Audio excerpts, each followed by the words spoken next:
Welcome back to another exciting episode of SP&T at 25. This week, I've got Richard Hahn joining me. Richard, how are you doing?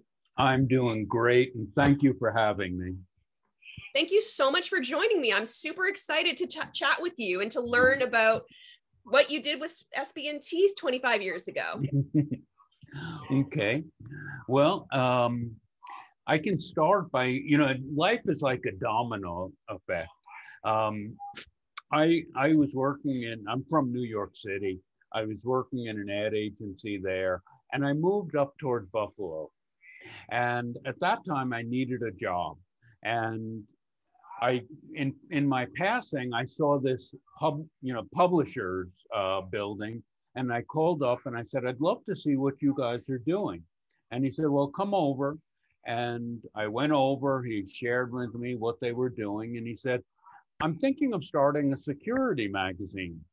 You want a job?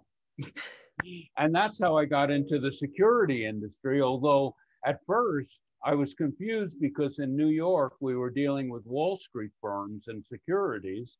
So I thought when he said security, I thought it was Wall Street. And I soon found out that it wasn't.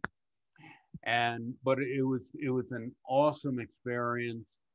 I learned about the industry, made a lot of good friends and good people throughout, and I'm very proud of what I did with the publication.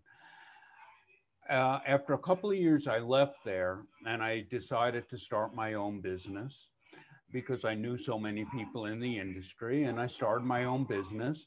And at that point, I started getting other clients and going to the conventions. And one of the conventions, I went to Canassa.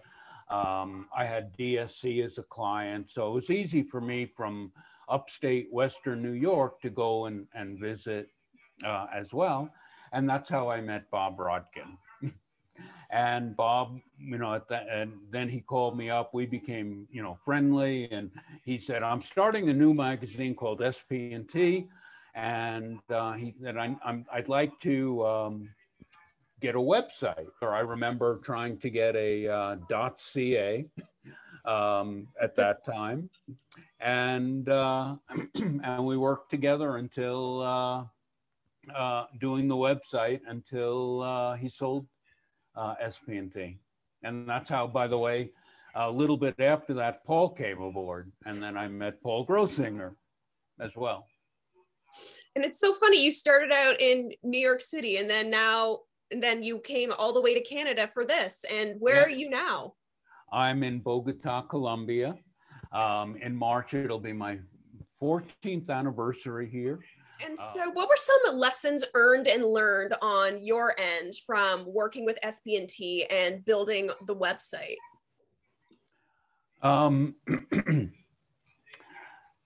I guess learning more about the Canadian market, learning what at that time, what readers desired in a website.